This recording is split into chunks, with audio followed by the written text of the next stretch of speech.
All right, what's up, everyone? It is Sunday and it's time for Pop and Politics. I'm KJ. Let me introduce you to my co host. Back with us tonight is, of course, Tyrone Keys of Soldiers of Finance, right here on YouTube, and Nicole Bennett, National Director of the Black Conservative Federation. How are you all doing tonight? Doing good, Fantastic. KJ. How are How y'all you? doing? Excellent. I'm doing well. We have been away for quite, a couple days for the holiday, so it's good to be back. We actually coming back earlier than we anticipated. We were supposed to be out for until the new year, but there's so much to talk about. So I said we got to talk to our pop and politics people and bring you guys the latest. So thank you so much for hanging in with us. We have some new software here. I want to be fully transparent with you all, so please bear with us tonight. But I see a ton of you guys are already on. Thank you so much for watching. I already see we have some super chats here with Kung Fu CJ with the $2 super chat. All right, so thank you so much tonight, guys. Since we are working with a skeleton crew, I am just going to post the super chats tonight. So if you want to join the conversation, definitely super chat us, and we will get you in here. We're here on YouTube, Rumble, and you can listen to us on Apple Podcasts or Spotify under the name Pop and Politics. Again, we love our chat. Super chats are the best way to get your voice heard in the conversation. Folks, this is not just a podcast, this is a movement of God fearing, truth seeking, America loving people that value freedom. Stand with us. If you haven't done so already, subscribe so we can amplify this rallying call for freedom. All right, let's set it off again. Please hit the like button if you haven't done so already. We want to get the likes up early in the broadcast. That does help to amplify our voice. So, we're going to talk about a couple things tonight. We're going to talk about what's going on with this H1b visa. MAGA is erupting over this. We want to break it all down for you all. We're also going to bring you some news regarding Biden, also some news surrounding a mom that was arrested for letting her son walk home alone. We're going to talk about that. And then we're going to do a countdown of the most, or I would say the most viral moments in politics of the year that got Trump elected. So we're going to have some fun tonight, but we got to get involved with this H1B visa first. So let's see here. I see you, Laura. Thank you so much for the $2 super chat. All right. She says, so happy to see you. Happy New Year's. Happy New Year's to Happy New you Year, too. Laura. All right, so I want to get you all involved in this. All right, so talking about this H1B1 visa, everybody is upset about this debate. First, let's talk about the debate. So it's the debate over this program, and basically whether it is taking away jobs from Americans. I want to give a quick backstory. This visa is designed to allow U.S. companies to hire highly skilled foreign workers in specialized fields like technology, engineering, and medicine, has sparked heated discussions about immigration and its impact on American jobs. Elon Musk, Vivek Ramaswamy, Candace Owens, Tim Pool is just to name a few. Marjorie Taylor Greene. Everybody's arguing and are divided about whether the program bolsters innovation and economic growth or displaces American workers in critical industries. Mhm. So, want to start off with you on this, Nicole. What are your thoughts on this program? Where do you fall? Do you think Trump and should go with Elon and continue it or using it, or do you think we should put a halt to it? I think it's a good tool to use in a limited capacity. That the limitations being what's more important. There are some very subspecialty type jobs that it would be very good to have people who may have been educated, let's say, in another nation, to come to the United States and bring their expertise with them. However, when it is misused, what you see is, like the 180,000 young people who are going to graduate with degrees in accounting that can't work for a Fortune 10 or a Fortune 50 company because they hire with an H1b visa and pay them far less than they would pay the American who works in that job. So there does need to be some moderation, some regulation regarding the use of the H1B. It has been a part of the immigration system for a very long time. You see it also with farming and agriculture industry, especially for people who, like me, who live in farm country. Sometimes it's good to have specialty people come in to help with certain situations. However, we cannot allow it to continue to be abused. All right. Tyrone, what are your thoughts on this program? Before I get you to comment on this, let's talk about the how it started. Back in 1990, it was part of the Immigration Act of 1990, signed into law by President George H.W. Bush. The visa category was created to allow U.S. employers to hire foreign workers in specialized fields such as technology, engineering, mathematics, and other professional sectors where a bachelor degree or higher is typically required. Over the years, H1B program has undergone changes and reforms, including caps on the number of visas issued and adjustments to eligibility requirements. Tyrone, what are your thoughts? Okay, there are 37 countries in the Organization for Economic Cooperation and Development. The United States is one of those countries. We rank 28th out of 37 in terms of math and science in our schools. Okay. You do not catch rockets out of thin air like Elon just did a couple of times here. You do not develop AI, quantum computing, advances in medicine with the 28th ranked group of students. That's our fault. We have chosen to teach drag queen story hour, gender confusion. Meanwhile, India, China, among other countries, are teaching hardcore math and science. So this is just the tip of the iceberg. America can continue to watch the most highly advanced jobs go to the better qualified people. And as conservatives, isn't that what we want? We want a meritocracy. To the victor goes the spoils. So until we get our act together over here educationally and start to climb the ladder back toward at least the top 10, uh, hey, we need these people. It's a part of the law. They are abiding by it. I say continue it. All right. So I want to get into some of the debate over this. So Tim Pool, you guys know him from Timcast IRL. Mhm. He says here on Twitter, I'd rather have shittier American products and lesser skilled workers than foreign imports and migrants that destroy or dilute my home and my culture. It's not that hard.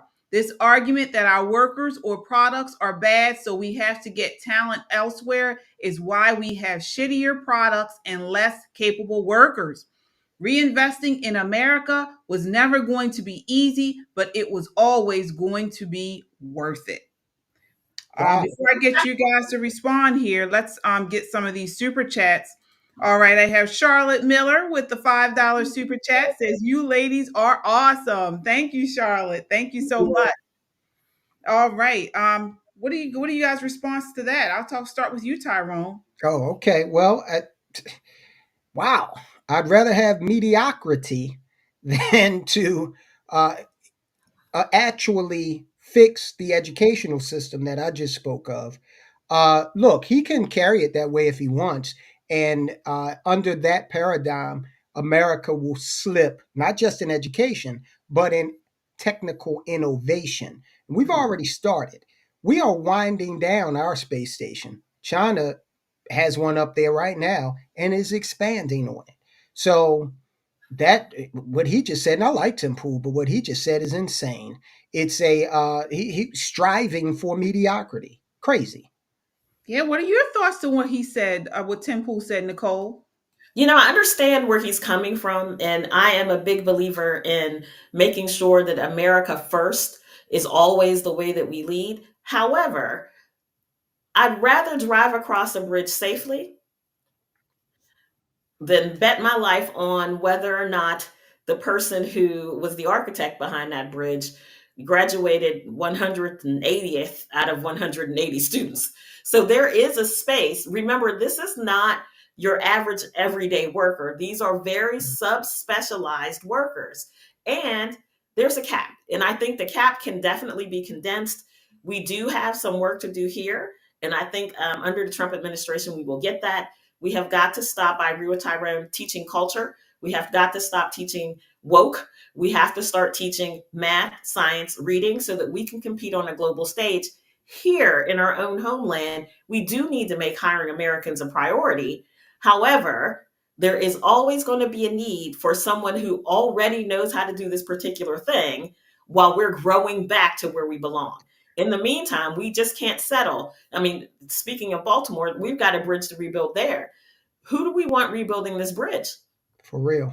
Let's just ask. I mean, there's nothing wrong with saying, out of the 5 million immigrants that we're going to allow into the United States next year, 100,000 of them are going to be subspecialized in H1b visas. Would you support Sorry. H1b visas? Sorry. It's okay. No, sorry. You're doing great. It's new. Right. It's Well, I new. want to get this clip in. I was trying to cue it up, but this is DeSantis talking about it as well. This Governor DeSantis from Florida talking about it. And I want to get you guys' response. So let me see here. H1b visas. Would you support allowing more H1b visa immigration to the United States? I'm sure there's a lot of counties, say in like rural Florida, who would love to have a qualified doctor no matter where that doctor is from. Yeah, but the problem is the way that has been implemented, they will bring in people in technology from other countries who work for lower rates than what Americans work for. And so I don't support undercutting American wages, and the H-1B program has been used to do that. I used to kind of, when people would say, hey, why not just have people that are credentialed come in, I was like, yeah, why not? But the way it's operated, I think has lowered wages for Americans, and that's what you don't want. If it's an addition for the economy that benefits the American people, that's one thing. But if it's displacing an American worker, that's not good. H-1B visas. Yeah, I totally agree with that. And that's a legislative or regulatory fix to say you can't undercut the prevailing wage in an area if you're bringing one of these individuals in to do a job in that area. Going back real quick to Tim Pool, if he had his way, I don't know if he sat down and thought about this, but if he had his way, every company would be like Boeing. All right. Boeing is the poster child for mediocrity right now. And I think that people have, awakened to the realization that, I don't care if it's nothing but 40-year-old white men working on this plane. If I got to get on it, I want to make sure it's the most highly qualified person available. Okay. Be that Indian, qualified Chinese, black man, whatever. It's all about the credentials and the educational experience. Yeah, I want to get to our super chatters here. I have here Laura. Laura, she says there could be some very talented people here. There are. Yeah. Lots of super, super talented people here. But, most people, I don't want to use my own experience as a thing, but most people who graduate with a degree in something usually don't work in that particular field, right? You fool around for a while to figure out if you like this other thing better and eventually come back to your field. I don't think with the HB1 visa program is saying that these Indians and Chinese people are necessarily better than American workers, because they're willing to come here for pennies on a dollar of what they would have to pay the less qualified American. But I think that they see this, the immigrant sees this as their chance to get away from these failing nations and come to America. It's supposed to be a win-win for everybody involved, and having that quote unquote highly qualified person is supposed to spur innovation in the company. But what we have seen is the misuse of this program, and that's why it's so controversial. We have got to get a hold on every part of our immigration, and this is one of those big things that we need to get a hold of. And Yeah, I think, oh, real quick, I think it's important also to note that yes, people do, come over to do work, but a lot of those people also leave and go back to their country with their skills, with their experience, and they contribute to their country. So that's a lot of that program too. I'll give you an example, which I know you all are familiar with, right here in Baltimore, or in the Eastern Shore specifically, is when the ladies come over to pick crab meat. Okay, they're not interested in staying here. It's seasonal work. They do it and they leave. And they take the wage back down, usually to Mexico, and they're happy with that annual seasonal work. So a lot of people are okay coming here working and then leaving. Mm-hmm. Well, before I respond, I have here another super chat. Laura, she says, okay for very specialized people, but we need to start training and educate the smart people we have here. Absolutely. Thank you so much for your $5 super chat, Laura. I Yeah, agree. yeah. So, and not only that, but some people are pushing back and saying we just seen record layoffs in the tech field. And Mm-hmm. so now they're saying you have Elon, you have Vivek, who are on Twitter talking about how they want to bring over more of these H1b visas over into this field. And so people are upset, saying, "Hey, man, you just laid all of us off. Now you're going to give our jobs to all these other people because they're going to do it for lesser money, and they may be skilled in this area a little bit more." I mean, what happened to what Trump was saying in 2016 that he wanted to cut the H1b visa program dramatically? I We think Go ahead. Stephen, he says, much love from New Orleans. Thank you, Stephen, for the $10 super chat. Really appreciate you.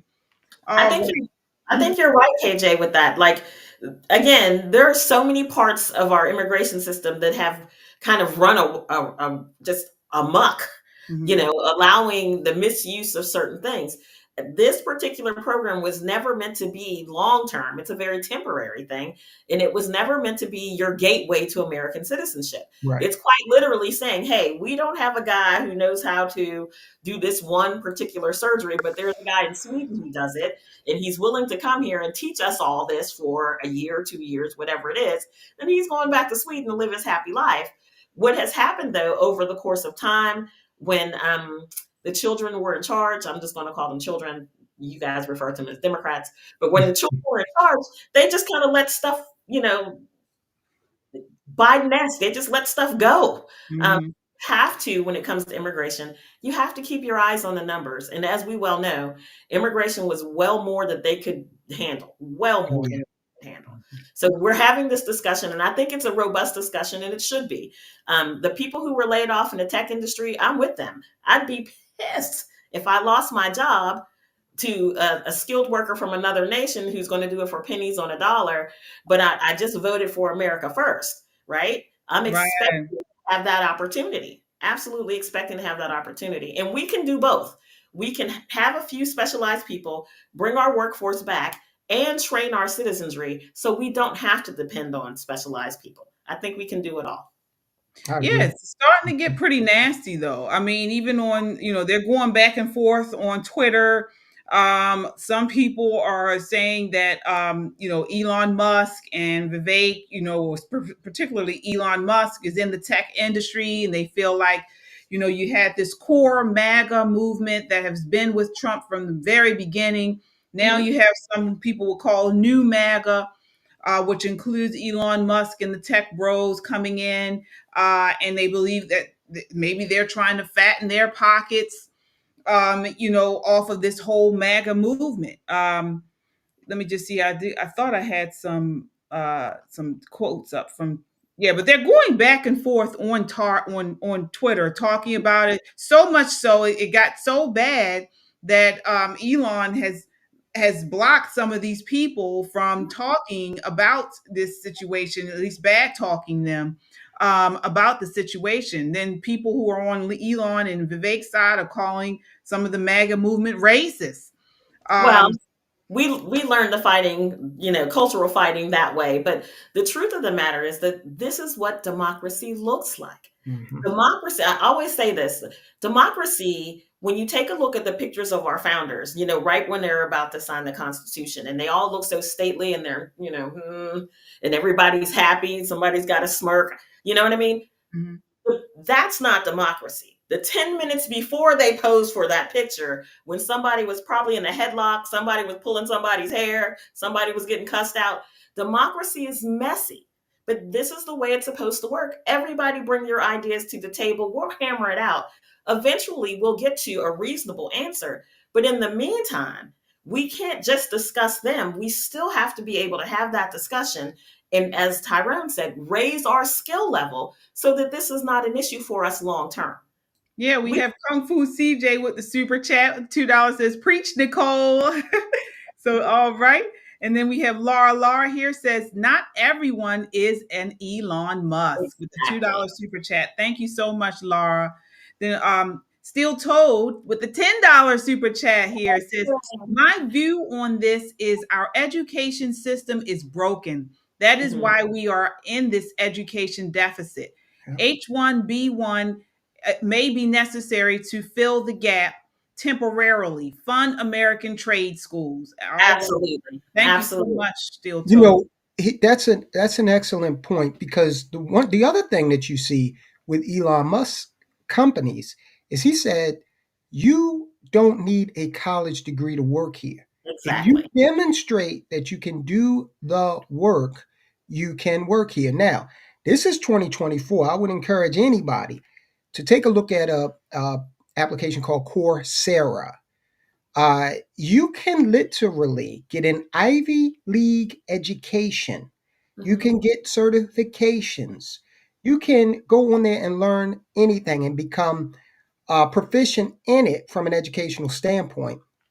Coursera is like an amalgam of all the schools that have any online free educational presence. And so of course, you're not going to go in there and learn how to be a brain surgeon, but you very well could learn how to be Microsoft certified, for example. So those resources are out there.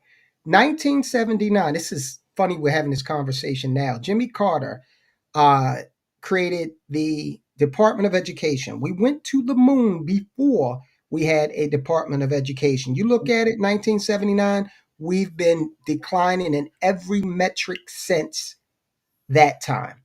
So we need to get our game together educationally, like China, like India, okay, and to a large extent, Russia, and understand that we have to compete in a global playing field. All right. It's not just about the United States of America anymore. This is planet Earth. And Americans better get used to that, or we'll become obsolete. Yeah. I do want to acknowledge some additional super chats here. Kung Fu CJ with the $5 super chat says, the republic we voted for doesn't include democracy. All right. Laura with the $2 super chat says, absolutely 100. All right. Yeah. And it's funny you mentioned about the visa program. So we know that there's some notable people who came to the United States and are still here because of this H1B1 visa program. Of course, Elon Musk, Vivek Ramaswamy, his parents came to the U.S. on H1B visas. I think the CEO of Microsoft, Satya Nadella, came in originally from India, also started his career in the U.S. through the H-1B visa. CEO of Alphabet Inc., which is a parent company of Google, Sundar Pichai, came in on the H-1B visa. So, I mean, and the list goes on. So many of the countries that have benefited from this, people, or I should say workers that have been issued H-1B visas, most of them come from India. The second one is China. Third is Canada. Fourth is South Korea. Fifth Mhm. is the Philippines, and then it's Mexico, UK, and then Germany. Of course, there are other countries, but those 8 countries are the main beneficiaries of this H1B visa. So It's something a about. it's a really interesting phenomenon. I think it was Vivek, maybe Friday, where he was talking about our culture, where we praise the wrong thing. When we're talking about our youth, don't get me wrong, everybody loves a star quarterback, but why do we look down on the Urkels of the world? Yeah. The kids who are STEM. We have to stop denigrating children who learn differently, who may think differently, because eventually these children will grow up and do something. Why don't we invest wisely in the education of all children, not just our athletes, right? And Mhm. I get what he's saying, 100%, but I think capping this program is the best signal that Trump can send that America is going to be first. We're going to put Americans first, not disqualify the program, but put a hard cap on it, and we'll go back and take a look at it after we train our people up and see if this is something that we need to scrap. Well, Trump did respond. So he's responded, I believe either yesterday or earlier today. Forbes is reporting he said Saturday he supports the H1B visa program, siding with Elon Musk in the feud that has divided Trump world as some of his allies on the right have attacked the program. So he said he told the New York Post he has always been in favor of the visas. He highly specialized knowledge and are frequently used by the tech industry. He reportedly said he has many H1B visas on his properties, Mhm. calling it a great program. So there you have it. So I don't know what that means as far as if he's going to open it up, the floodgates, or if he's going to, shorten it. I don't know, but Yeah. it's definitely something to look at. Another part of this that I want to talk about is the tweeting. So we know that Elon and Vivek are on the Trump team, the Doge.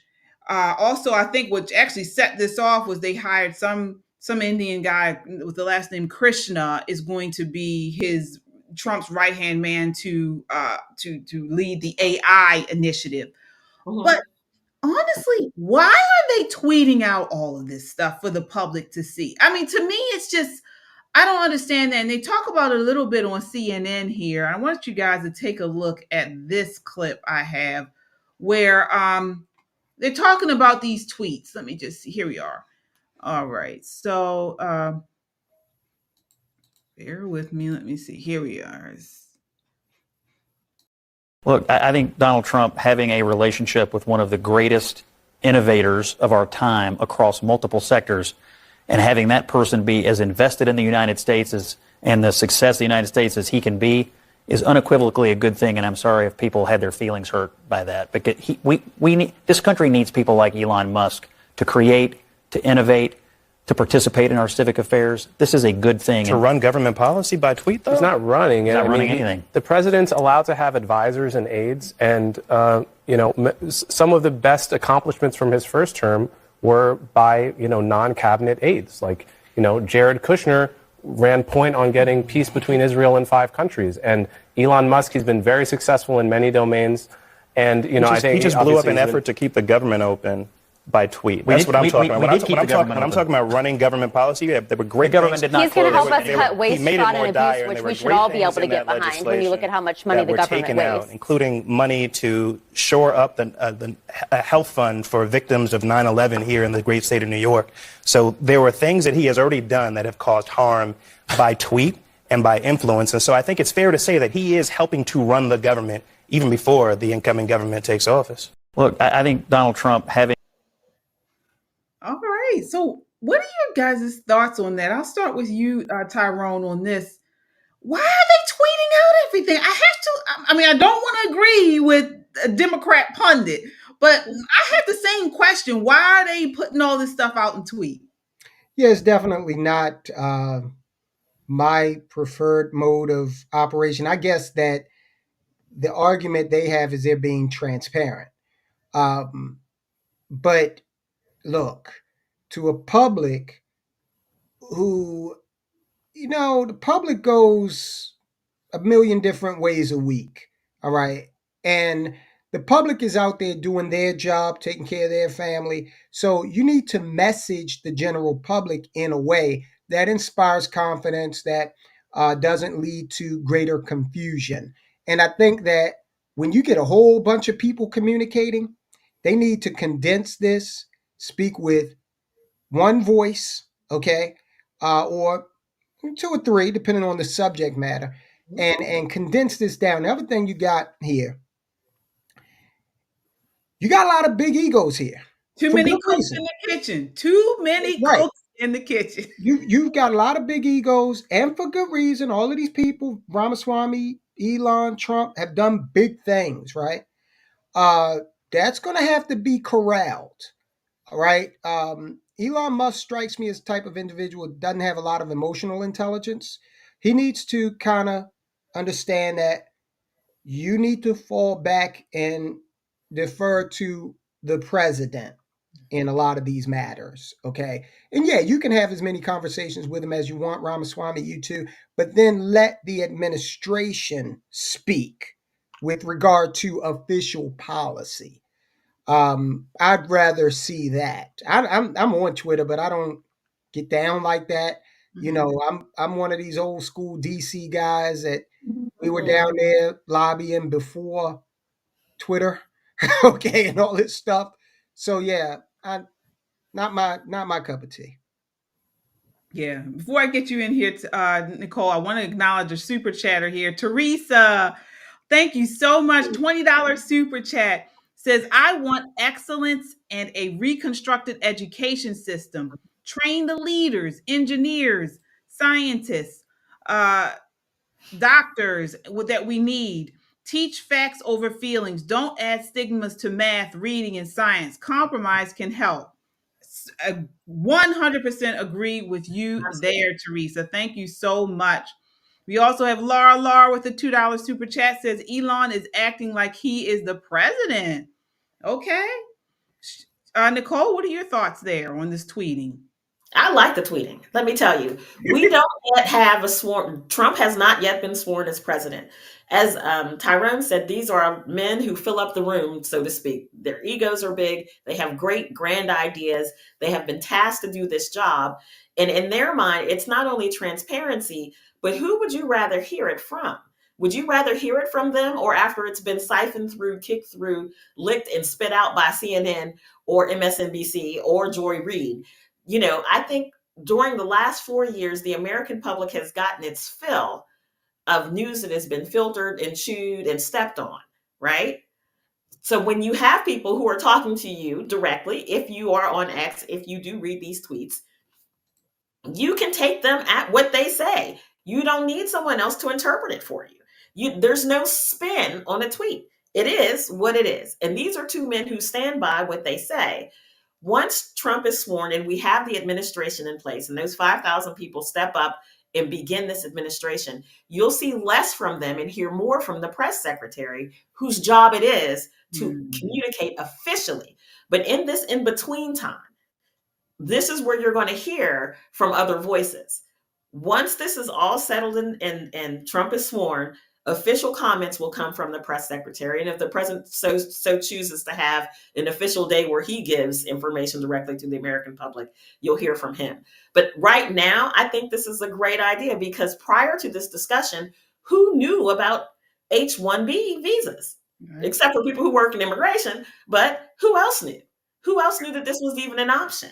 This is a part of growing the American consciousness. And I'd rather hear it directly from them than, what's the other one? Rachel Maddow. Rather hear it directly from them than someone else who's going to put a little extra on top. Excellent point. Excellent point, Nicole. We do have another super chat here. Jeff Horton with the $50 super chat. Thank you so much. Jeff says, there is going to be bumps in the road, but one thing we know for sure is that, let me see here.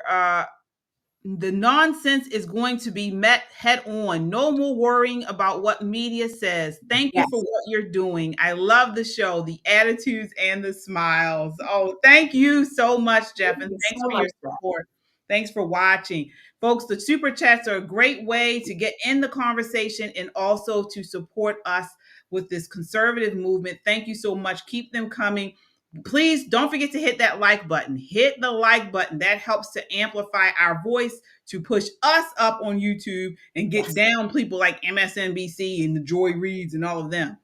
Right. Tyrone, did you want to respond there? I thought you had something. Oh no, I was just agreeing okay. with you. Okay. That, you know, defeat Joy Reid, basically. Right. Yeah, definitely.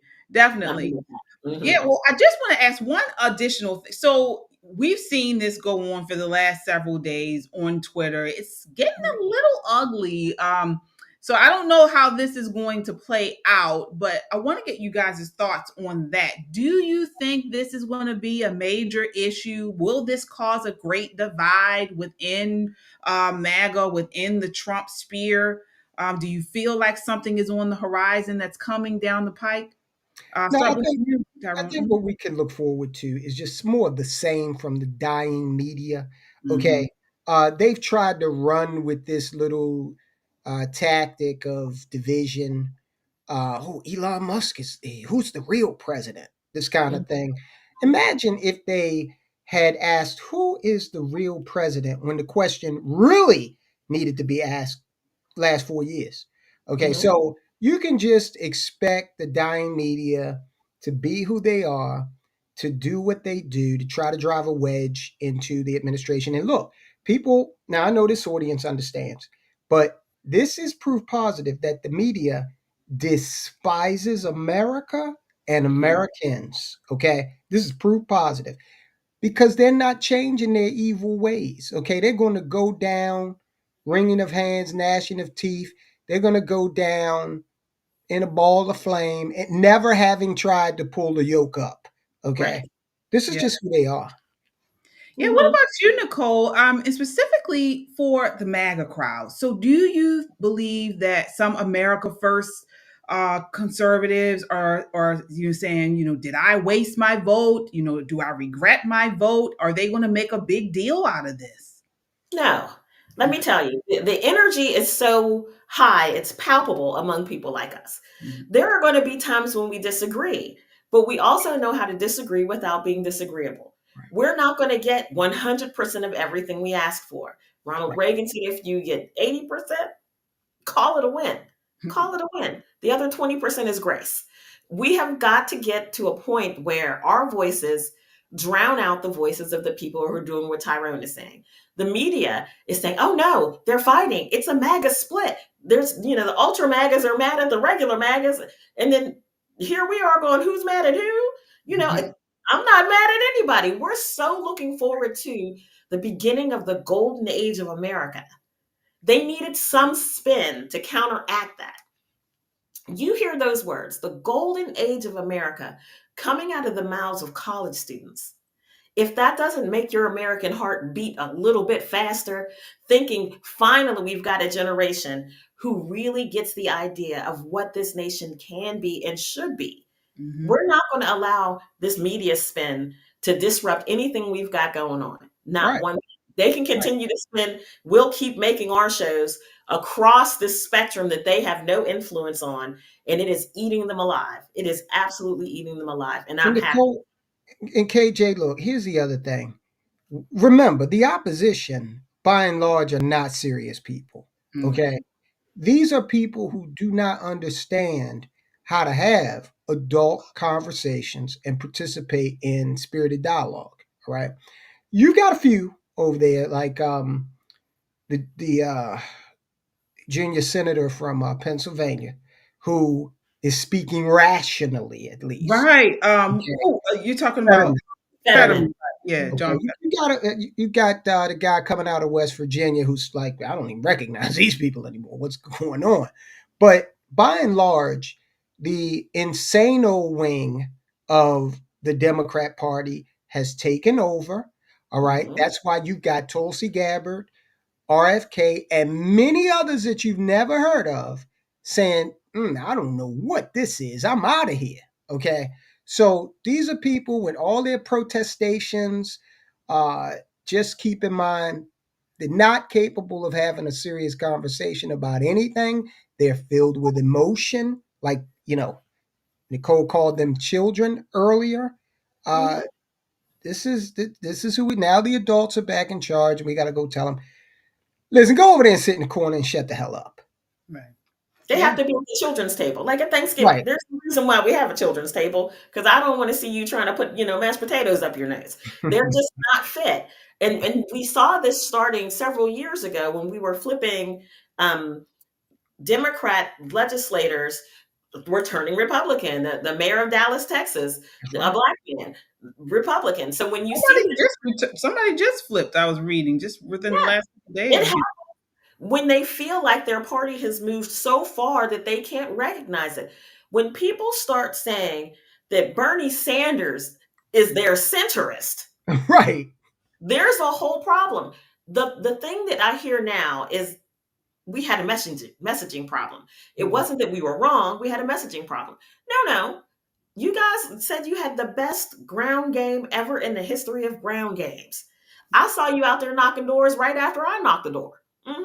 Philadelphia, North Philly, we out knocking doors. They right behind us.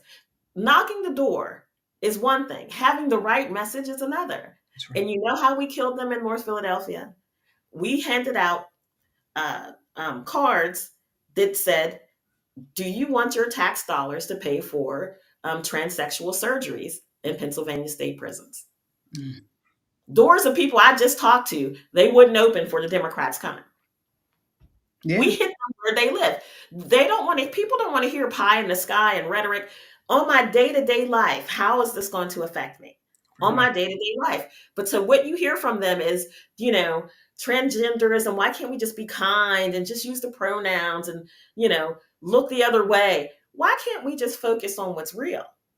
Right? Focus on what's right. And this is exactly what we were talking about with this H1b one. We have these leftist activists have infested our education system, and then they have pushed this nonsense on children from K on up through college, have focused on this nonsense, and then we have fallen behind on the world stage.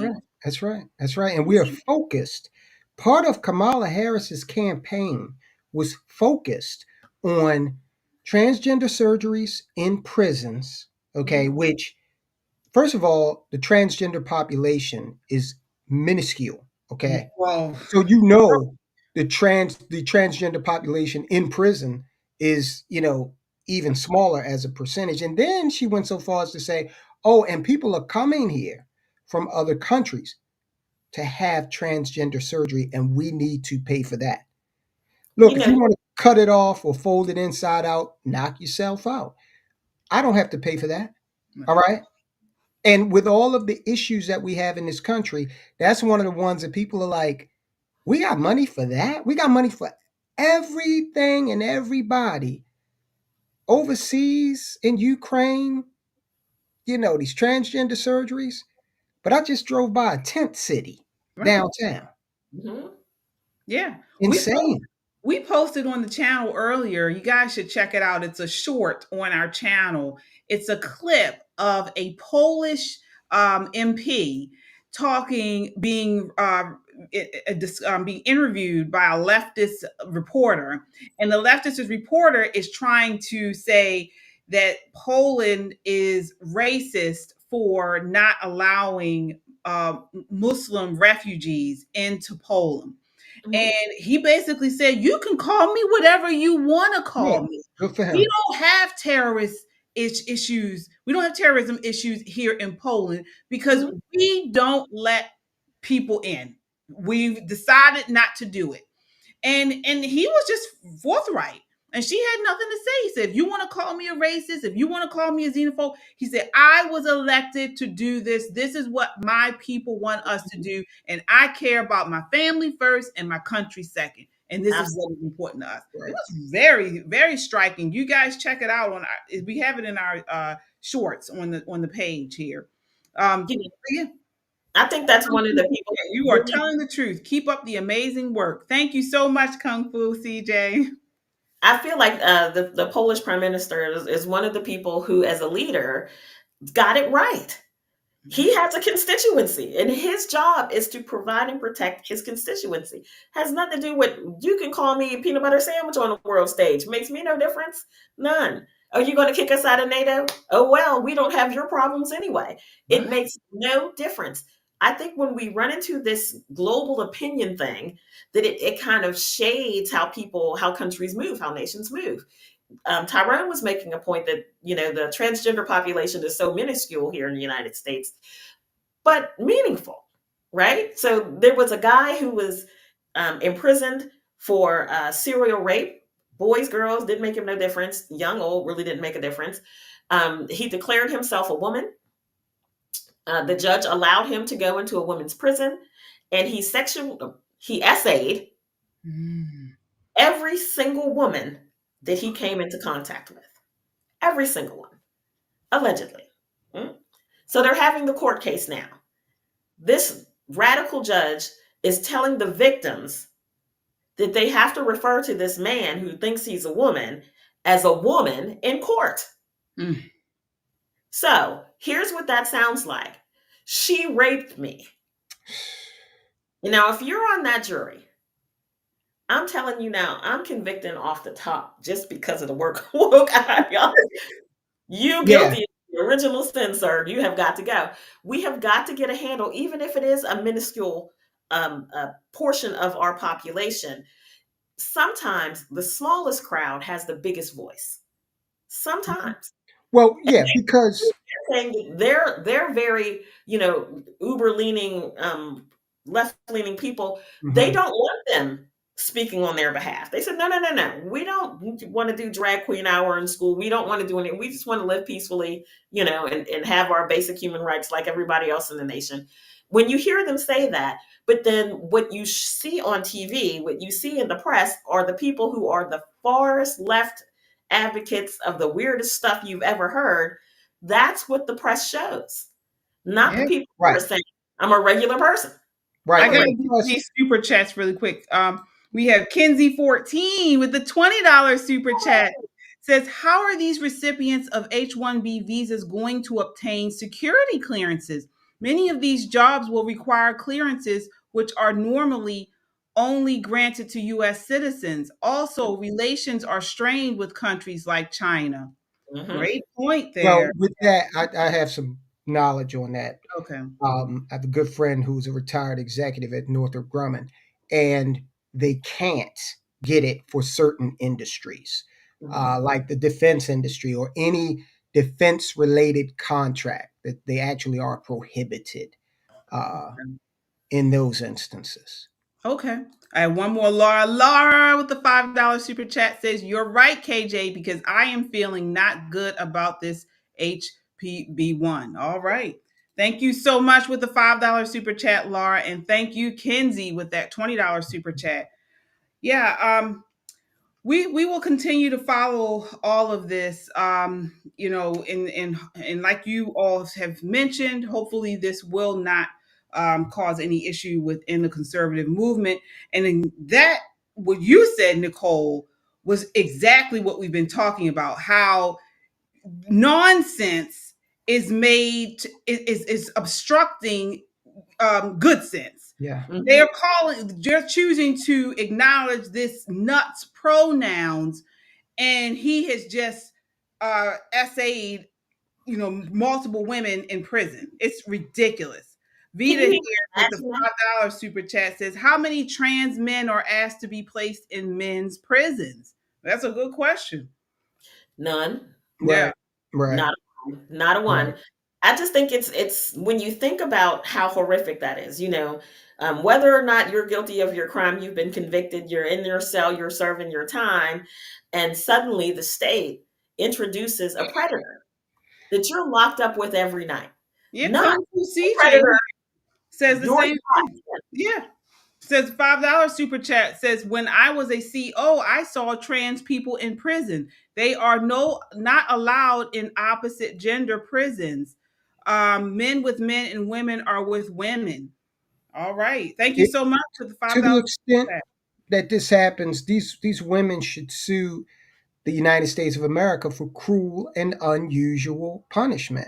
You know, I hate to hear the United States lecture anybody on human rights, because all you got to do is take a drive down to your local penitentiary and you will see boatloads of human rights violations. Okay, so the federal government in specific needs to get a hold of this. And I give credit where credit is due. Barack Obama did put some things in place. I'm not sure how effective they are, but if you're placing, especially someone who's committed these heinous types of crimes to begin with, okay, into a population where they may have this opportunity again. And I don't know, at some point when you start doing pop and politics after dark, I will go into the criminal penalties in Tyronistan. Okay. Uh-huh.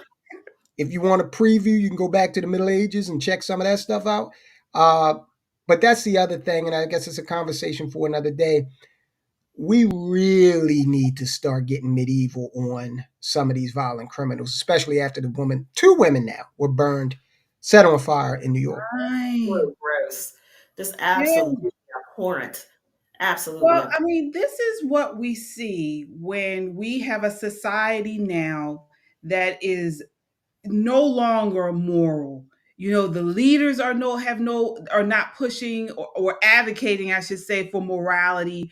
When truth is seen as there's no solid truth, everything is subjective. It's your truth, it's my truth. When they have put in propagandists in the media, when they have put in puppet masters in the medical field, in the psychology field, when everything is topsy-turvy, this is the type of world we have. And honestly, this is the legacy of Joe Biden. I want you guys to take a look here at this next clip. They're talking about what will his legacy be. Take a look here. I think he showed up for the job. He got the work done.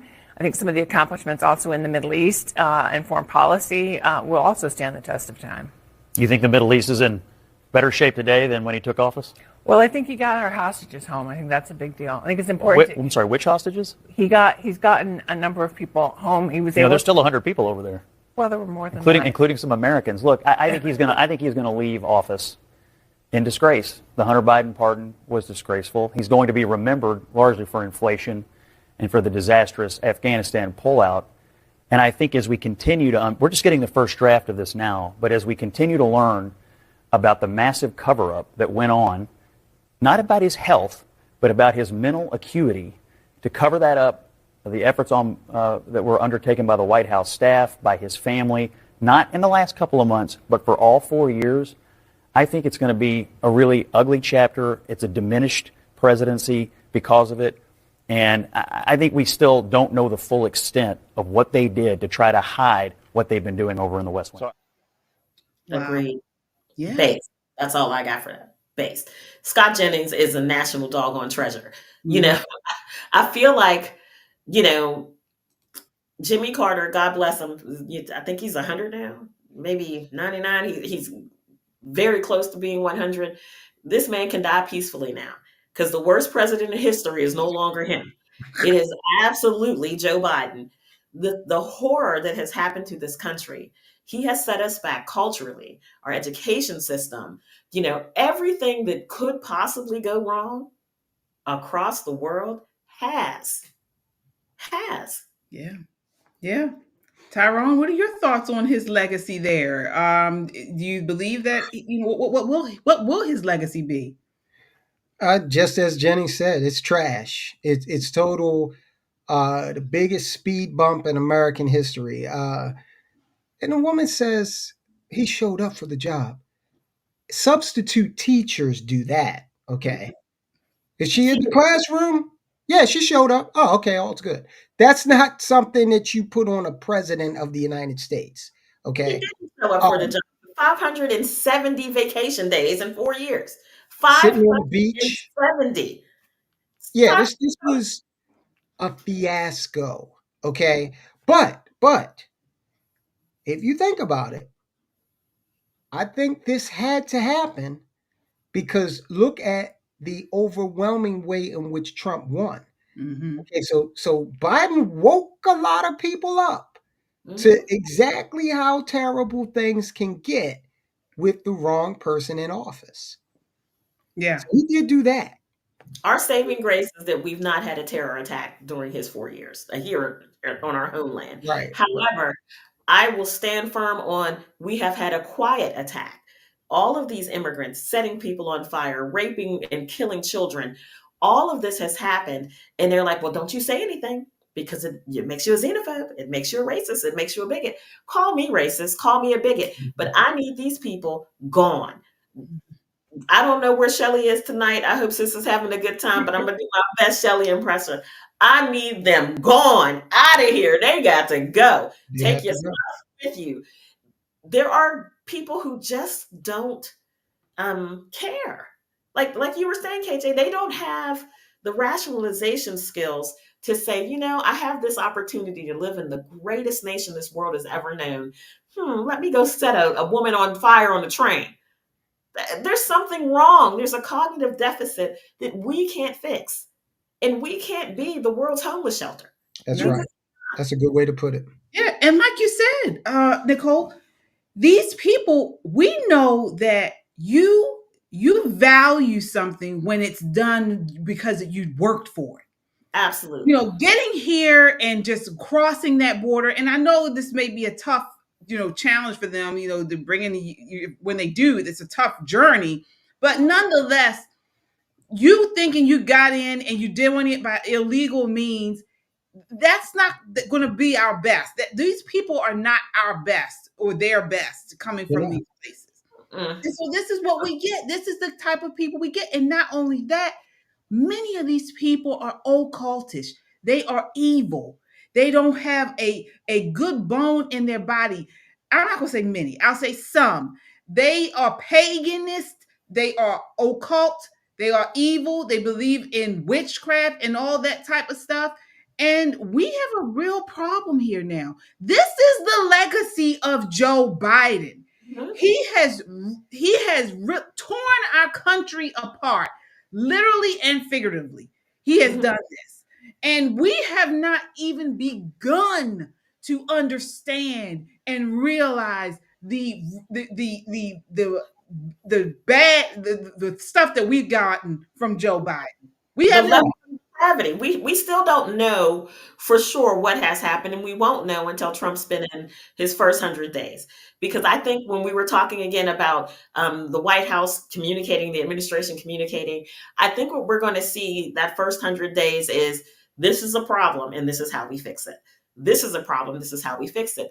The good news is that the country is so energized that people want to fix it. If it means that I got to take a brown bag lunch, a couple days a week to make sure that I have enough money to go help do whatever needs to be done, I'm going to do that for the greater good of our nation. When was the last time you heard a young person say that?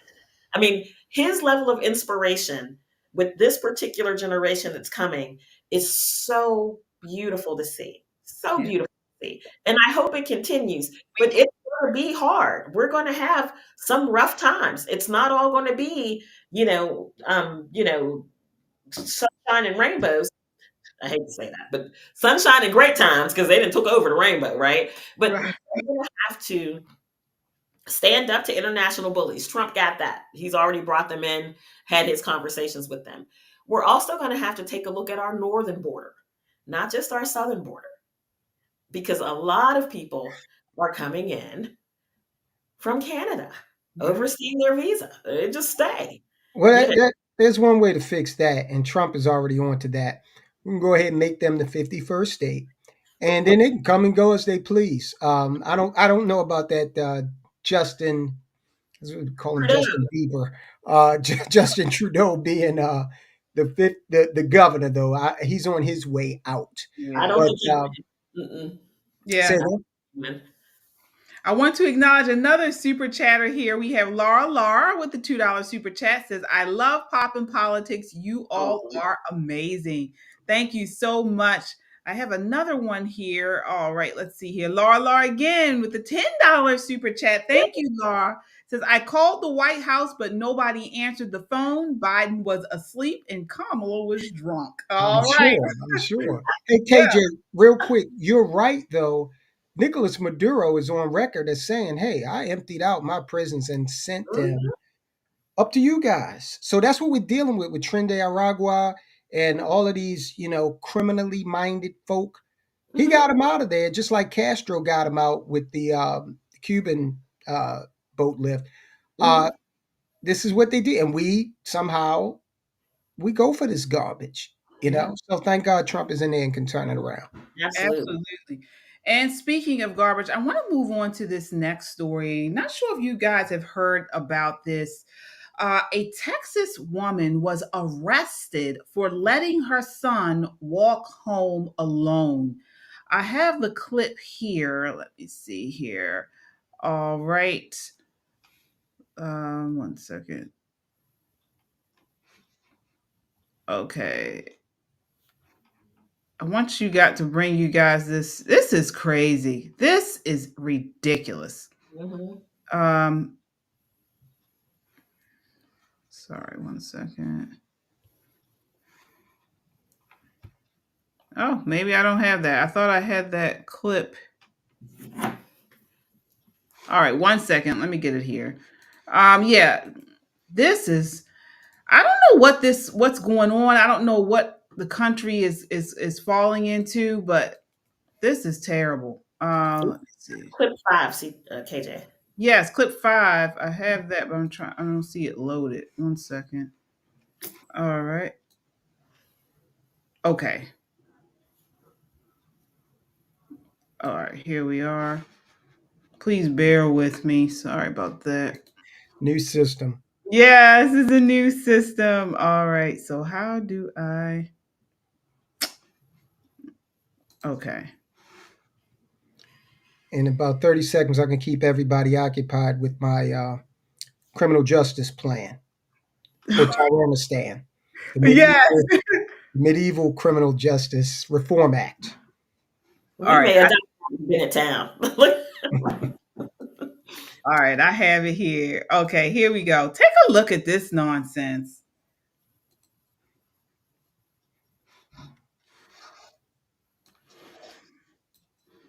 All right. Oh, 1 second. It's spinning. Let me reset it.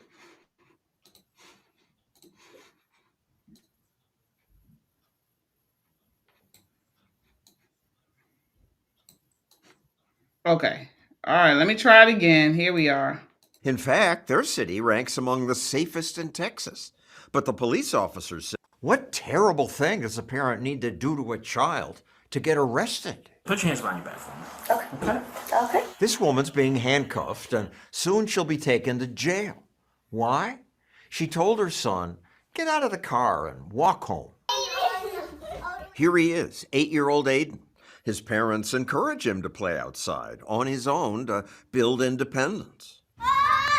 But one day, after karate practice, he misbehaved in the car, and his mom told him, walk the final half-mile home by yourself. He started to, but then one woman was shocked to see him walking. There's a little boy walking down the sidewalk. She called the cops. Nosy Nelly. A perfect target for somebody to kidnap. Officers are on the way. The police put Aiden in the back of their car. Why are you walking by yourself? My mom thought I needed exercise. The police took Aiden home and asked his mom if having him walk home was reasonable. Does that sound reasonable to you? For him, it does. I see huge issues. Later, his parents told me about it. How far away from home? It was half a mile. So you weren't worried about him? Not it's a safe neighborhood. In fact. So I want to stop it there. Thoughts on this? This woman was arrested. Look, my mother wouldn't even have slowed the car down. Okay, so at least he did. At least she did stop for him. There's nothing wrong here. Okay, they say it's a safe town. Boy walked half a mile. That's nothing at all. This cop needs a complaint filed against him. And what's up with that lady? Oh, he's the perfect little kid for someone to kidnap. Lady, what's going on in your mind? Is that what you think when you see a child just walking down the street? Okay, maybe we need to question you. Yeah. She's probably watching a bit too much. They have that true crime stuff that's on TV. Right. It warps the mind, right? When you take a look at how far children have to go to get to school. Now, I grew up in Pittsburgh, and if you live within 3 miles of the school, you were walking, right? Rain, sleet, snow, they didn't care. Get your butt to school and don't be late, right? So as groups, we walk to school. And if you were walking behind a group because you were late, you walked behind the group. Children in New York City who have to catch the subway to get to school, they have to walk to the subway, ride on the subway, which we now know definitively is not a safe place. Right. Get to school, go to school, learn, get back on the subway and get back home. This is a part of the problem when you have this gentle parenting. Children don't learn to be independent. They don't learn the critical thinking skills. And that makes them easier to kidnap. I'm going to say this. We heard as children about other kids being kidnapped in other places, but we were hard to kidnap. One, because we were physically fit. You had to catch us first, right? And then once you caught us, we would fight you. We would fight tooth and nail. We didn't have this, freezing and trying to figure out what to do because we were outside all of the time. And sometimes with bigger kids who treated you a little rough, and you learn from that experience, right? When you have children who spend all of their time under their parents, they become these little soft adults and they never enjoy, and I hate to say it, burning your butt, going down a metal slide when it's too hot outside. They never enjoy falling off your bike and sliding until the first 3 layers of your skin come off and you have to dust it off and keep going. They don't get those hard lessons about life, and those are life lessons. And let me see, I want to show you before you get, I want to show you guys what happened to this woman. This doesn't end here. Out of range, about 20 or 30 feet from him. It was a lot of his opinion. But police officers can act on their opinions. You may end up going to jail. Okay. For endangering a child. Okay. So that being said, put your hands behind your back for me. Okay. And he's saying, well, I could put you in cuffs. And then he does put you in cuffs. I just figured they'd just question me and let me go. But they jailed her and kept her there overnight. It was terrifying. I was just waiting, crying. The next day, her husband was allowed to bail her out. But the government wasn't done with her. Prosecutors indicted her for placing her child in imminent danger of death and acting against the peace and dignity of the state. Heather pled guilty. Why did you plead guilty? It was a minimum 2 years because it was a state felony charge. So I couldn't risk that for my family. 2 years minimum. Also, our lawyers, they were going to charge us another $7,000 wow. to go to court. As part of her plea, she had to write this groveling letter admitting she was wrong. It was really difficult to say the words, I should not have taken my eyes off of him, when in my heart I knew that he was perfectly safe and capable. Then, because she'd been charged with a felony, her employer fired her. Wow. All right, it's after 9:15. Fuck that. Okay. Right.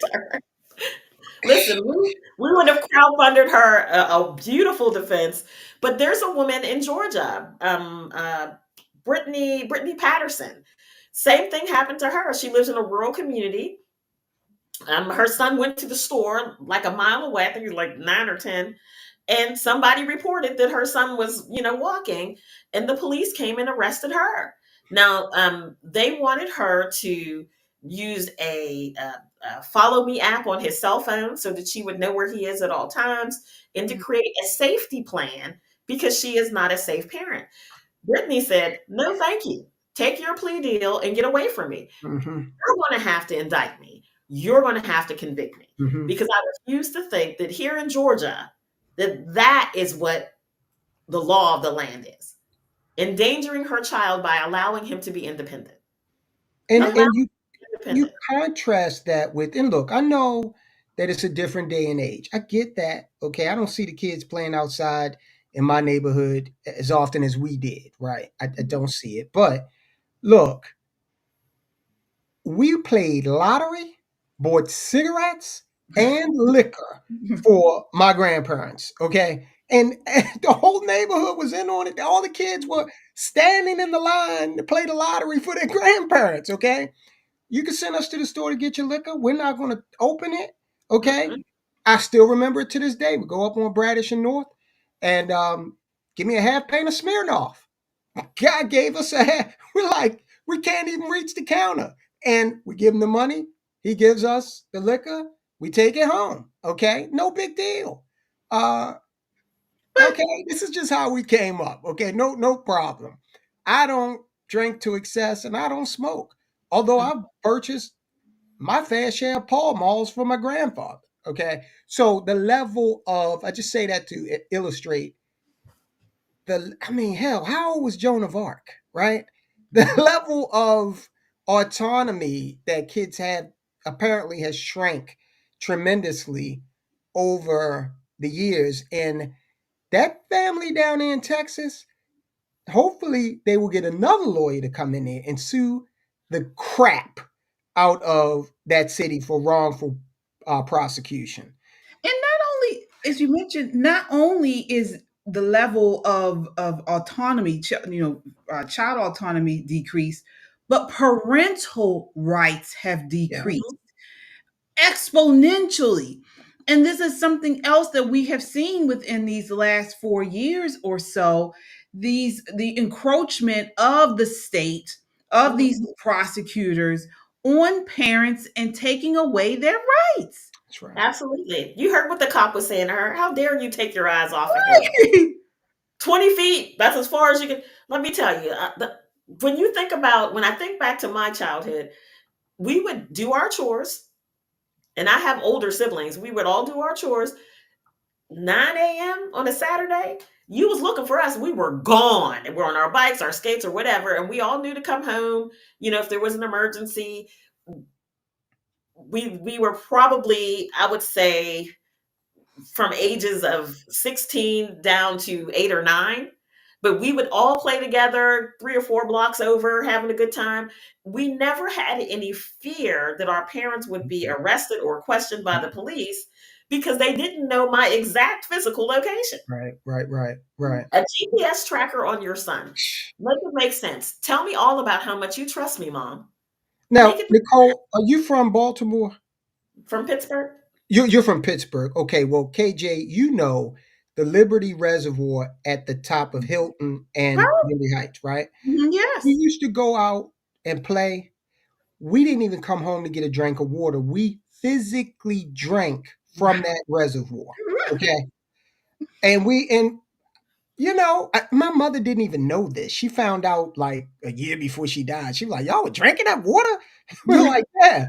And she was like, oh, well, I guess it didn't hurt because but it was like they knew we were good. We knew we were good. Like Nicole said, we knew, all right, we got to start making our way back in now, and everything was on GPS tracker. Yeah. I want to acknowledge our super chatters here before we move on here. We have LAPD SWAT with the $5 super chat. Says, your thoughts on the Boyo Hobbs in Uland? Do you know what that is? I couldn't see it.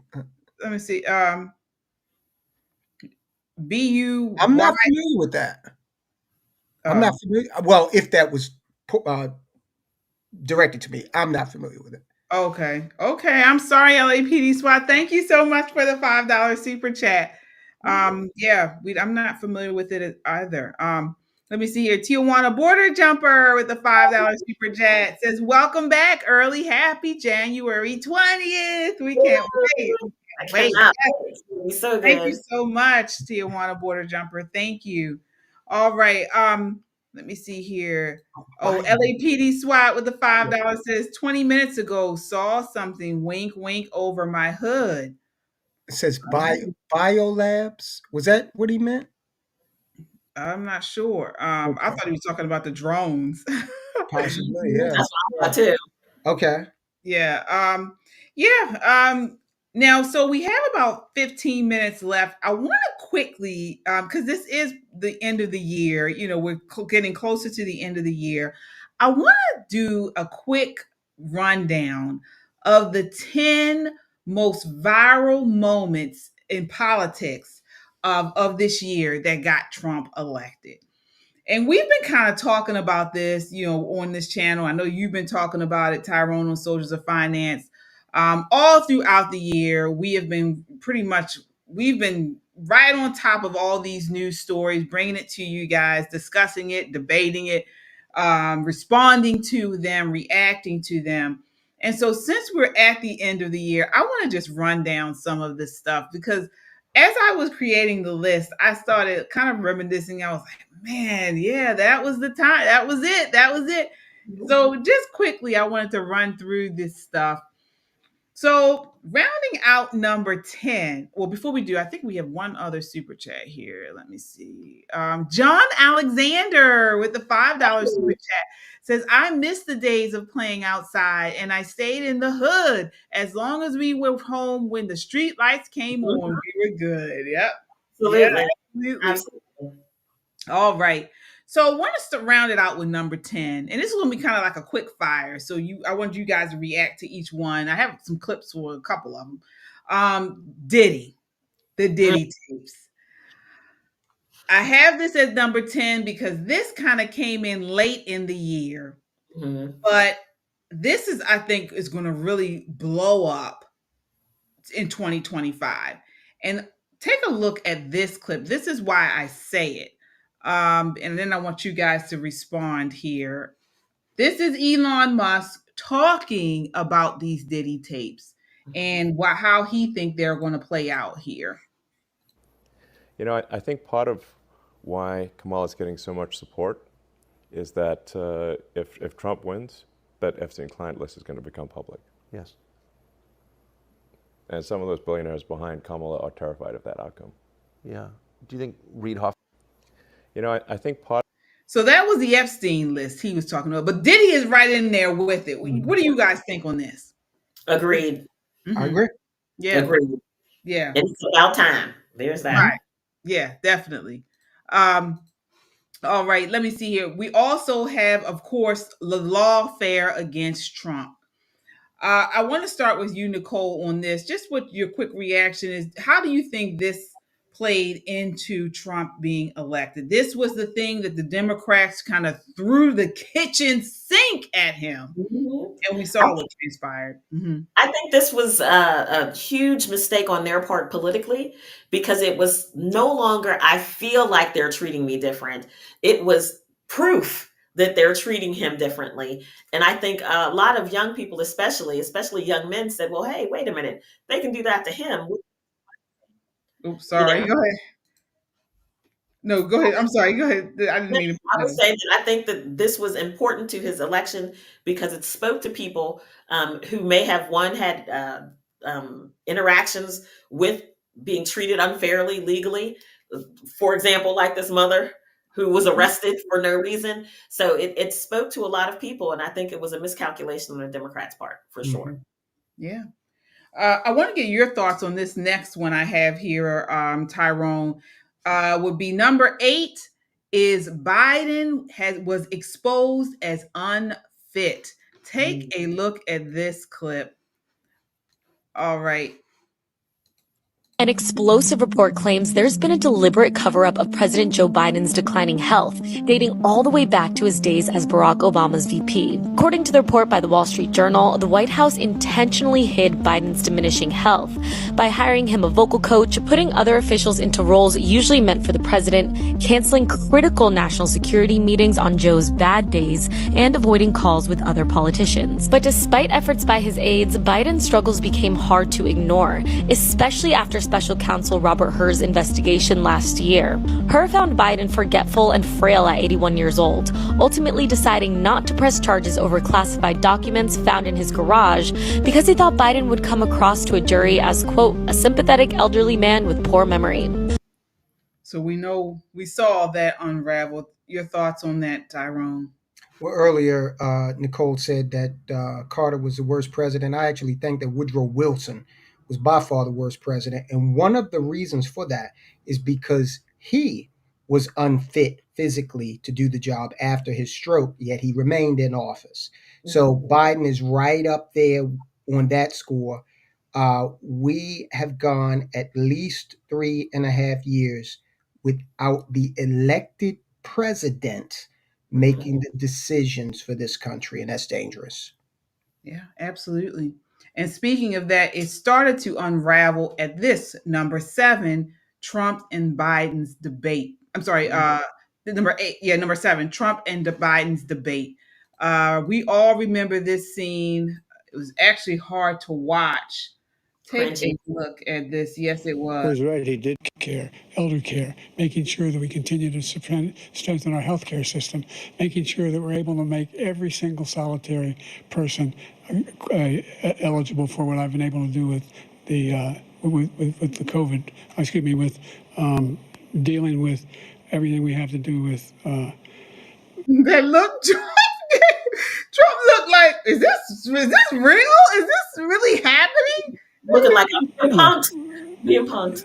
If we finally beat Medicare. Thank you, President Biden. President Trump? Well, he's right. He did beat Medicare. He beat it to death, and he's destroying Medicare because all of these people are coming in. They're putting them on Medicare. They're putting them on Social Security. They're going to destroy Social Security. Yeah. So, Nicole, what are your thoughts? That would be number 7, the debate. Yeah, I think that was probably the first time that the general public saw him. If you're not a Politico, you don't watch White House briefings and that kind of thing.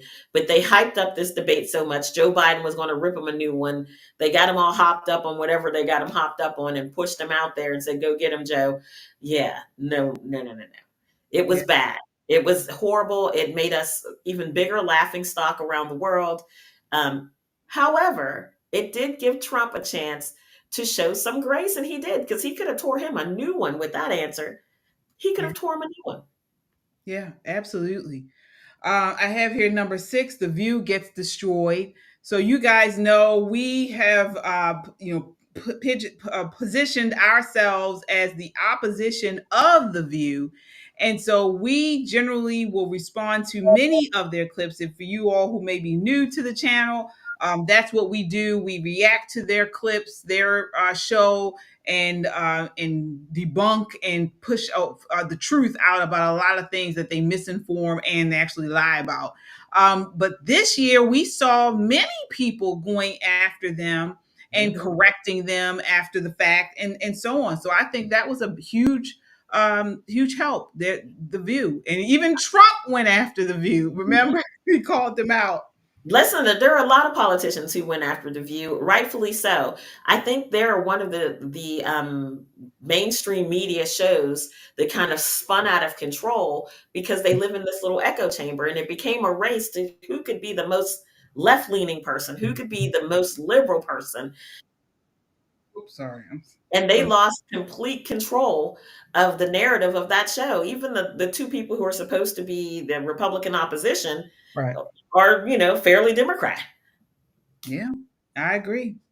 I want to get you in on this next one, Tyrone. This was a pivotal moment in the election, and I believe also helped Trump soar to victory. Was when Republican governors started to bus illegal border crossers to sanctuary cities.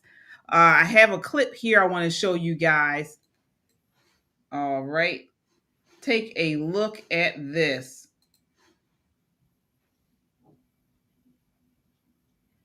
Okay, here we are. Another bus trip, another uncertain journey. Sunday, 75 more migrants arrived in Chicago on a bus sanctioned by the state of Texas. 44 more arrived in downtown Manhattan. We're working with them now to understand what their countries of origin are. Chicago Mayor Lori Lightfoot says this latest group is mostly families, once again criticizing Texas Governor Greg Abbott for playing politics. She says Abbott could, at the very least, give Chicago a heads up the buses are coming. There could be a level of coordination and cooperation, but he chooses to do none of those things and instead tries to send human beings, not cargo, not freight, but human beings across the country to an uncertain destination. Governor Abbott maintains this is a crisis of the Biden administration's own making, saying in a statement, quote, Biden's inaction at our border puts Texans at risk and is overwhelming our communities. We'll continue busing migrants to sanctuary cities like New York, D.C., and now Chicago until the federal government does its job and secures the border. All right. I love it. This is going to have long-lasting impact because it resulted in part in Lightfoot losing her reelection. Mm-hmm. It's going to cause Adams to lose his because he spoke out against it, and the Biden administration indicted him because of it. And it is going to cause Brandon Johnson in Chicago to lose his election. All of these cities said they were sanctuary cities. It was cool to be a sanctuary city when you were miles away from the border, right? Mm-hmm. But when they started actually having to put their money where their mouth was, it all fell apart. So bravo to Abbott, to DeSantis did a little bit of it. The other governors did some of it. Keep them coming. I mean, if that's what you guys want, you know. And real quick, notice how Brandon Scott kept his big trap shut because he knew if he popped his little high top fade up, then Abbott was going to give him some immigrants too. Yeah, that's the mayor of Baltimore, where we are here in Baltimore City. Yeah. Nicole, what are your thoughts on that? Do you notice the difference in the tone? So that was the time, again, as we mentioned, was the mayor of Chicago, and she and you should have saw in the beginning. I didn't show this part, but the newscast was painting it like, oh, come on in, you migrants, you immigrants, come on in. And now a lot of these sanctuary cities leaders are changing their tune. Oh, of course they're changing their tune. And let me tell you why. They said the word families. These are mostly families. Well, they stopped doing the rapid DNA test. They don't know who these people are. And Texas is not a sanctuary state. But there are places in this beautiful, wonderful nation of ours that are willing to give you sanctuary. Let me give you a free bus trip to where they are. Right? And what we've seen when that bus, the most glorious political thing, when that bus from Florida pulled up to Martha's Vineyard, right, and they started clutching the pearls in the pocketbooks. My God, call out the National Guard. Right? Rules for thee, but not for me. Give me a break. It was the most perfect thing that could have happened that made, quote unquote, as they say, every state's a sanctuary state. No, we're not. Right. No, we're not. Give me your tired, hungry, and poor, but through the proper channels. Just don't drop in on me. That was the thing that she said, I think, that burned me the most, is you didn't give us any heads up. You think he's getting heads up from this guy? You think the illegals are calling them up, sending them text messages, we are on our way and we got 300 little kids that don't belong to nobody with us. Give me a break. Give me a break. Yeah, I totally agree. And I want to talk to the chat. I see the chat is on fire talking about this. Folks, if you remember this, please hit that like button. If you remember how Republican governors were busting up these illegals to these sanctuary cities, and you thought it was a good thing, it was eye-opening, hit that like button. And I think it was. I talked to many people who were independent or on the left, and when they saw the effects of these illegals being bused to these northern cities, many of them in the north, and things like that, they said, I had no idea this was going on. When they saw these bus loads of people and realized this is what border towns are dealing with every day and worse. Yes, I saw a guy in El Paso, Texas, maybe 2 summers ago. Well, there were a bunch of them in downtown El Paso, out on the 100-degree sidewalk in front of the consulate, literally changing a baby's diaper. It's hot pavement. It's inhumane what happens? It's an inhumane trip to get here. And listen, I get it. I've said this and I'll stand on it. If I were not born in the United States, I would move heaven and earth to get here, but I do it legally because I wouldn't want anybody to have the option to take it away from me. Right. Right. And never forget who the evil bastards are Yes. who promoted this. It is the Biden administration. They sold these people a bill of goods, told them come here for economic asylum. And then we got here, they didn't even have any infrastructure set up for them, living in tent cities, don't know how they're going to eat. The evil Biden administration did that. Absolutely. Absolutely. Yeah, I have here continuing on the list, number 4 of most viral moments in politics for 2024 that got Trump elected. Black men turn against Kamala Harris. That was huge. That was huge. Nicole, I know you with the Black Conservative Federation saw it firsthand. Just quickly, can you comment on that? Listen, we worked hard. We worked hard just to start the conversation, to answer the questions, to get past the emotionalism and talk about what it really means to have a voice in politics. And it registered. I mean, like, there are so many topics that men have that are specific to men that they don't hear anything about. One of the things I heard over and over again, child support system. Child support system, child support system, child support system. These aren't men who are trying to shirk the responsibility of taking care of their children, but they don't want to have to take care of their children, her other children, and her. They want to see some parity. So having these kind of conversations, opening those doors, bringing legislators to people who've never sat down and talked to their elected officials before. It was meaningful. We met them where they were and had wonderful conversations, and I'm looking forward to doing more of it. Absolutely. Yeah, Tyrone, you are a Black man here. I mean, what do you think? I mean, this was great. So many Black men turned to vote for Trump. Hey, I think it was a great thing. Now, I've been conservative since way back when, and I always say, you know, I make Ronald Reagan look like Alec Baldwin. So, you know, I've been there. But I think it's a great thing that people have started to wake up and understand that they can have political diversity and they can recognize this fact. We always say this on the Soldiers of Finance channel when we talk about voting. Your vote is a sort of a tangible economic chit that you can exchange for benefits, okay? And tangible benefits, not just, oh, we got somebody with black skin in the office, okay? So people, to the extent that they start to understand that and quit with this media-driven BS about, oh, the Republicans are racist and the Democrats are the best. Baltimore City has been run lock, stock, and barrel by not just Democrats, Black Democrats, for over 40 years now. Okay? The dog catcher is Black. The police, everybody Black, right? And been going downhill ever since. So that's what Democrat exclusive rule looks like. You need political diversity. Absolutely. Absolutely. Absolutely.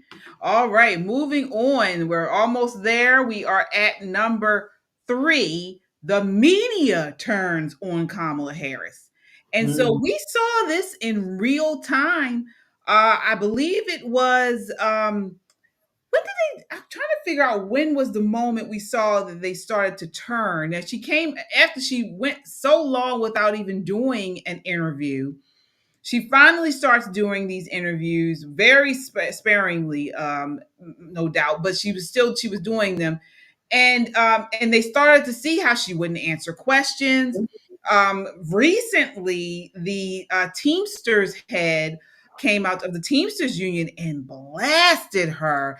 Said the reason why he did not vote for her and they did not endorse her was the way she treated them. She expected them to vote for her. He even came out and said that she had words with another woman in leadership of the Teamsters, and they said, you better. She told them, you better figure it out, or you better, get right and get in line, behind us. And she just took it and didn't want to answer their questions, didn't want to do an interview where the members were allowed to ask questions. It went on and on. Nicole, what are your thoughts there when the media? For me, when I think the media turned on her is when she was freezing them out. It would only give them stock answers, but then she went on the podcast, Call Her Daddy, with for Kamala, a much more open interview. Do you know the legacy media types? Once you go podcast, they're done with you. They're done. They're like, oh no, we're finished with you. And for me, that's when I started to see people saying, well, why won't she talk to us? Why won't she give us the same time that she gave this person? And it became a thing for them, not to necessarily take her down to Funky Town, but they stopped protecting her. Right. And that was the difference. They stopped protecting her. And the 60 Minutes interview where they changed all of her answers and that kind of thing, it became, a meme all over social media where people were saying, what color do you get when you mix, blue and yellow? And instead of saying green, she was like pink, purple, green. People made so much fun of her because she just could not answer a question. Usually the media would jump ahead of that and say, oh, no. But now, after that Call Me Daddy podcast, they were done. Wash their hands of her. Well, I want to ask the two of you. You may not know this. Interesting fact about Kamala Harris. She grew up in a middle-class family. No, not Tyrone. You have all this insider information. Yeah, everybody knows that by now. Oh my gosh. All right, so rounding it out at number 2, for the most viral moments in politics that got Trump elected this year is when the woke media got exposed. So they themselves got exposed as frauds, as peddlers of misinformation, as propaganda tools for the Democrat Party, for Kamala Harris. I do have a clip for that. Let me see here. All right, take a look here. This is when CNN was on the Late Show, I believe this is, and the audience laughed at her when he asked this question. Trump has kind of been thrown on his heels by this, and he's not really sure how to go after Vice President Harris. He knew his attack lines on President Biden. He really has struggled with how to go after someone who's 20 years younger than him, who is a different gender, a different race. It's kind of been this moment where he has not been able to coalesce around a single attack line. I know you guys are objective over there, that you just report the news as it is. No, I know. CNN makes it. I know. Was that supposed to be a laugh line? I wasn't supposed to be, but I guess it is. So he wasn't trying to be funny. The audience was like, "This, you're joking, right?" It's a shame, but the truth of the matter is I think a lot of people saw through them a long, long time ago. And that's why programs like this is so popular and people get, they call this alternative news. People gave up on it a while back. Yeah. It is transparent. I mean, they weren't even trying to hide that they were stumping for Kamala. They had nowhere to hide. They know that this woman is probably been through more staff members in 3 years than most politicians go through their entire career. She's mean. She's apt, from everything that we've heard from people who've worked for her before, she's mean and she doesn't listen. And those are two things that if you're in politics, you can't be mean and don't listen. You got to pick one or the other. It doesn't work with both. Right. And that CNN host, by the way, has been let go. Really? Yeah, she's out of there. Which, CNN's going down the tubes. There's a lot more people that are going to be exiting from there. But I'm sure that particular incident didn't help. Didn't help any. Yeah. Well, and finally, number one most viral moment of 2024 in politics that we believe got Trump elected is his fight. Absolutely. The attempt on his life, when he got up out of there and he put that hand in the air and said, fight, fight, fight, with the blood coming down the side of his face. Yep. That set the world on fire to let them know we got a real president here. And I'm Absolutely. so happy that they did have the B team on the Secret Service detail that day, because you see the next day the 7-foot beef eaters came out, and there was no way he was resisting. And they just threw him over his shoulder and ran off. So Yeah. it just played out perfectly. Thank God. I mean, and you want to talk about divine intervention? We're talking fractions of an inch. Okay. And thank God he's an extemporaneous speaker, because, he's all over the place, just not standing there, talking like this. Wow. You want to talk about, like I said, divine intervention? This whole thing is just Shakespearean. Okay. Yeah, I absolutely agree. I often talk about how much I love the United States, but the hand of God is absolutely on our nation. Absolutely on our nation. And when you think about President Trump's love of charts, is what saved his life. Right. He's got this He goes back. very fancy laid out chart that he's trying to flex on. Look at my beautiful chart about immigration, and turns his head just a fraction. Just a fraction. And you're right, Tyrone. Thank God it was the B team, because the A team would have thrown their bodies on top of him and army crawled him out of there. Right. What makes that image so iconic, aside from the flag, almost upside down, right? Nation under distress. Do you see him with these Secret Service agents draped on his body, and he's pulling them with him, screaming, fight, fight, fight. The reaction of the crowd. Yeah. Absolutely iconic. History is going to remember Donald Trump very well, but this will be taught in every American school. That's right. Yeah. The beginning of the golden age of America. The Right. very beginning. I mean, just the side by side comparison between him and Biden is just, it's stunning. What we have endured with over the last 4 years, and then to see him, you got Biden falling off bicycles, getting lost at press conferences. I mean, Falling upstairs. right, up multiple times, Right. multiple times. And then this man also multiple attempts against his life too. We know of. Mhm. He got up. He got up. And not only did he get up, KJ, he got up, and his first thought was not for himself. His first thought was for the nation. Fight, fight, fight. Yeah. If you did a side by side comparison of these two men, Joe Biden is kind of old looking, for lack of a better term. He's not wearing his age well. His illness is kind of eating him away. Donald Trump is a strapping man. He's not, I know people think that he's short. He's not. He's very tall. He's a healthy weight. He looks physically fit. He speaks like someone who knows what he's talking about. You're not going to hear him confuse Zelensky and Putin in anybody's conversation. All of his systems are go. And in this moment, when his life was on the line, that means leaving behind his precious family, including his wife and his grandchildren. He stood up and he didn't say, oh my God, get me out of here. I wouldn't have been mad at him if he had said that. I would have been like, yes, sir, let's go. But his first reaction was to unite the nation. Fight, fight, fight. That alone separates the wheat from the chaff. Nobody like him since. Nobody like him since. And this is just one thing. Think about everything he has had to endure. I mean, the lawfare against him. They try to take his money. The list goes on, and he continued to push.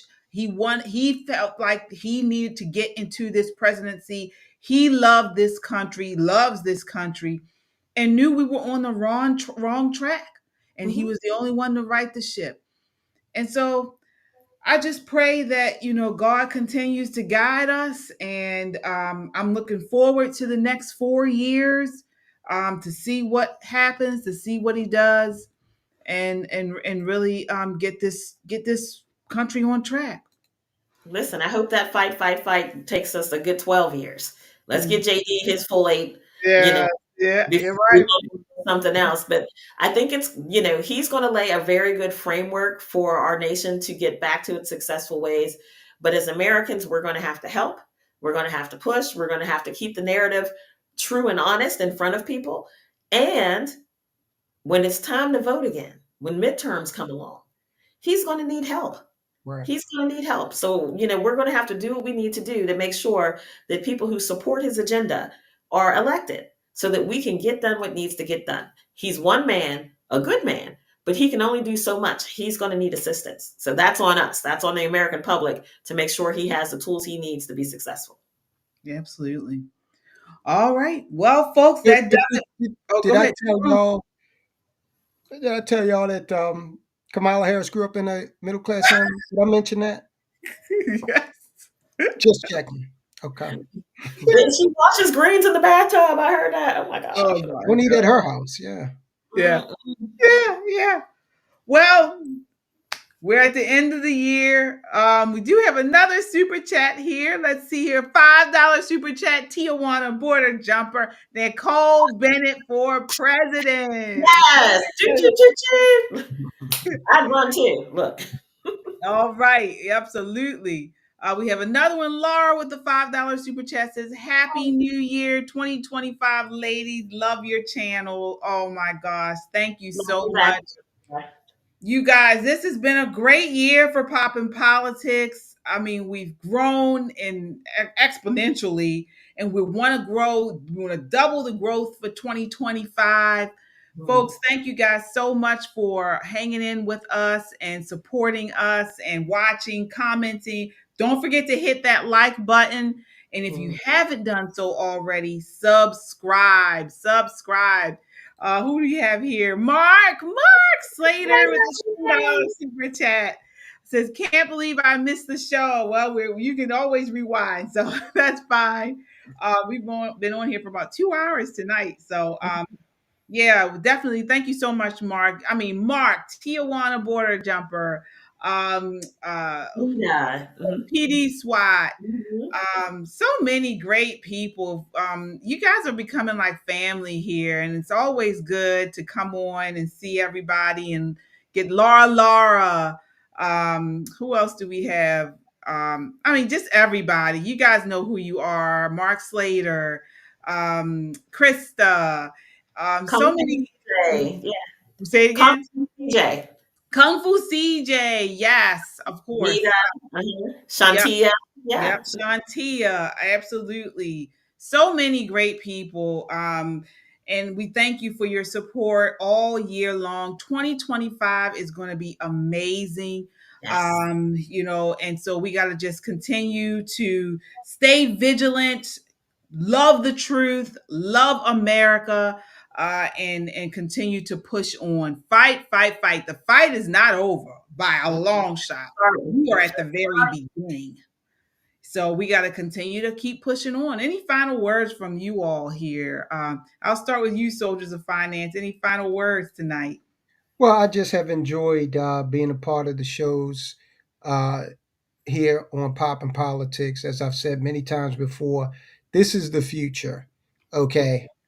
People getting together and sharing ideas in an intellectual fashion. What happened tonight and every night on Poppin' Politics is there's a dialogue. It's not just like talking at you, okay, like MSNBC and CNN. We want to know how everyone feels. So I'm happy to be a part of it. I encourage folks to check out Soldiers of Finance here on YouTube as well. All right. Absolutely. Nicole, final thoughts for the new year for the folks. Boy, this has been a year. My goodness, with so many ups and downs and gains and losses. I am just so glad that God saw us through it, right? We got through a rough patch and brighter days are ahead. You can see the light at the tunnel. And I am so very grateful to all of you for allowing me to have a place to voice my opinions, right? Let me talk to you endlessly about politics and what's important to me. I know that I'm blessed by you all. Thank you very much for your grace. Absolutely. All right. We do have a couple other super chats here. Laura with the $5 super chat says, you all need to replace the view from your mouth to God's ears. Yes. We're on our way. We're on our way. We need everybody, need you guys' help. Please continue to like, share, and subscribe to our channel. We want to put the view, people like the view, out of business and take their place. So definitely keep hitting that like button and subscribe. We have another here. I think I missed the Pope review. Is a member. They just joined our membership club. So thank you. Welcome. Yes, welcome. That's a great way, again, to support us. So we certainly appreciate you there. I think I hit everybody. Then I'm trying to make sure I didn't miss you guys. Yes, the Pope review says, love you all. Facts. Sophia here in Baltimore. Okay. Local Baltimorean. Thank you so much, the Pope review. We certainly appreciate you. Thank you. All right. That does it for us tonight, folks. That does it for us tonight. Again, thank you for joining us. We hope you've been encouraged and uplifted. May God bless you and your family. May his face shine upon you. May he grant you peace in the new year and beyond. Remember, you are loved. God loves you. He has a purpose for your life. Until next time, count your blessings and live a life of purpose. And I do have another one. Let me hear. I got Mark Slater again, $10. Poppin' Politics 2025. Yes, indeed. Yes. All right, folks. Good night. Good night.